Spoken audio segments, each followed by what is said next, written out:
નમસ્કાર મિત્રો, સૌનું સ્વાગત છે અમારી યુટ્યુબ ચેનલ ડીકે એજ્યુકેશન પર। મિત્રો, આજે આપણા વિડીયોની અંદર જે ઉમેદવારો આતુરતાથી રાહ જોઈને બેઠા હતા કે કંડક્ટરની ઓએમઆર લેખિત પરીક્ષા માટે કેટલા મેરિટ સુધી બોલાવવામાં આવશે, તો મિત્રો આજે જીએસઆરટીસી દ્વારા કંડક્ટર પરીક્ષાની ઓએમઆર લેખિત પરીક્ષા માટે જે ઉમેદવારોને બોલાવવાના છે તેની મેરિટ યાદી જાહેર કરી દેવામાં આવે છે। તો મિત્રો, ખાસ મેરિટ યાદી વિશે આપણે જોઈશું આજે વિડીયોની અંદર।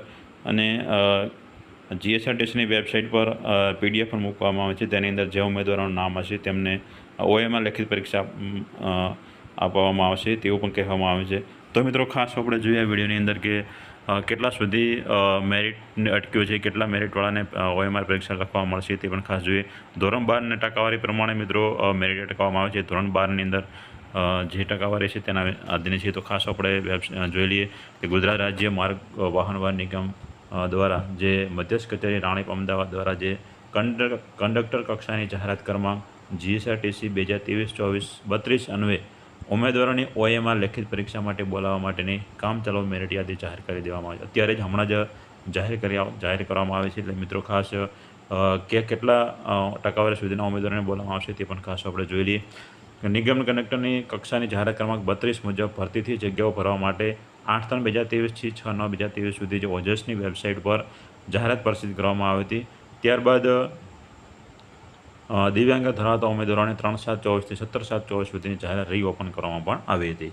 બીજું ખાસ જોઈએ તો સદરુ કક્ષાના સુધારાઓ મુજબ પ્રસિદ્ધ કરાયેલ જગ્યાઓની અંદર સૂચના 7ની દર્શાવવામાં ધોરણ 12 પાસ મેળવેલ મહત્તમ ટકાવારીને ધ્યાનમાં લઈ ઓએમઆર લેખિત પરીક્ષા માટે બોલાવવાપાત્ર ઉમેદવારોને મેરિટ યાદી જાહેર કરવામાં આવે છે। એટલે મિત્રો, જે ઉમેદવારને ધોરણ 12ની અંદર ટકાવારી જેટલી છે એ પ્રમાણે લેખિત પરીક્ષા આપવામાં આવશે। તો ખાસ ટકાવારીની મેરિટ લિસ્ટ આપણે નીચે જોઈએ। તેની અંદર ખાસ આપણે જે જાહેરાતો ખાસ જે મુદ્દાઓ શું છે તે આપણે ખાસ જોઈ લઈએ। મેરિટ યાદીનું નામ જાહેર થવા માત્રથી ઉમેદવાર ઓએમઆર લેખિત પરીક્ષા માટે પાત્ર બનતા નથી। નિગમ દ્વારા જણાવ્યા બાદ જ પાત્ર થતા ઉમેદવારોને ઓએમઆર લેખિત પરીક્ષા માટે બોલાવવામાં આવશે। સદરુ કક્ષાની બનાવવામાં આવેલ કામચલાઉ મેરિટ યાદી અન્ય પરીક્ષા માટે પાત્ર થતાં જે તે કેટેગરીના છેલ્લા ઉમેદવારના કટ ઓફ માર્ક્સ નીચે મુજબ છે। તો કટ ઓફ માર્ક્સ મુજબ જે આપવાના તે ખાસ આપણે જોઈ લઈએ। જે ઉમેદવારનું મેરિટ કટ ઓફ મેરિટ જેટલું અથવા તો તેના કરતાં વધુ મેરિટ બનતું હોય અને તેઓના નામ આ કામચલાઉ મેરિટ યાદીને સામેલ ન હોય તો તે ઉમેદવારને વાંધા હોય તો કામચલાઉ મેરિટ યાદી પરસેથી 7 દિવસની અંદર કચેરીની અંદર ઈમેલ આઈડી તમારે જે ઈમેલ આઈડી આપવામાં છે તે ઈમેલ આઈડી પર તમારે વાંધા અરજીપત્રક આપવાનો રહેશે।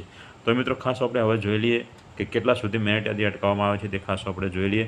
તો મિત્રો, જો અહીં કેટેગરી વાઇઝ તેનો મેરિટ યાદી આપવામાં આવે છે। ધોરણ 12 પાસની ટકાવારીને આધીન મેરિટ યાદી જાહેર કરવામાં આવે છે। જનરલ કેટેગરીના પુરુષો માટે મિત્રો 75.14% સુધી મેરિટ અટક્યું છે।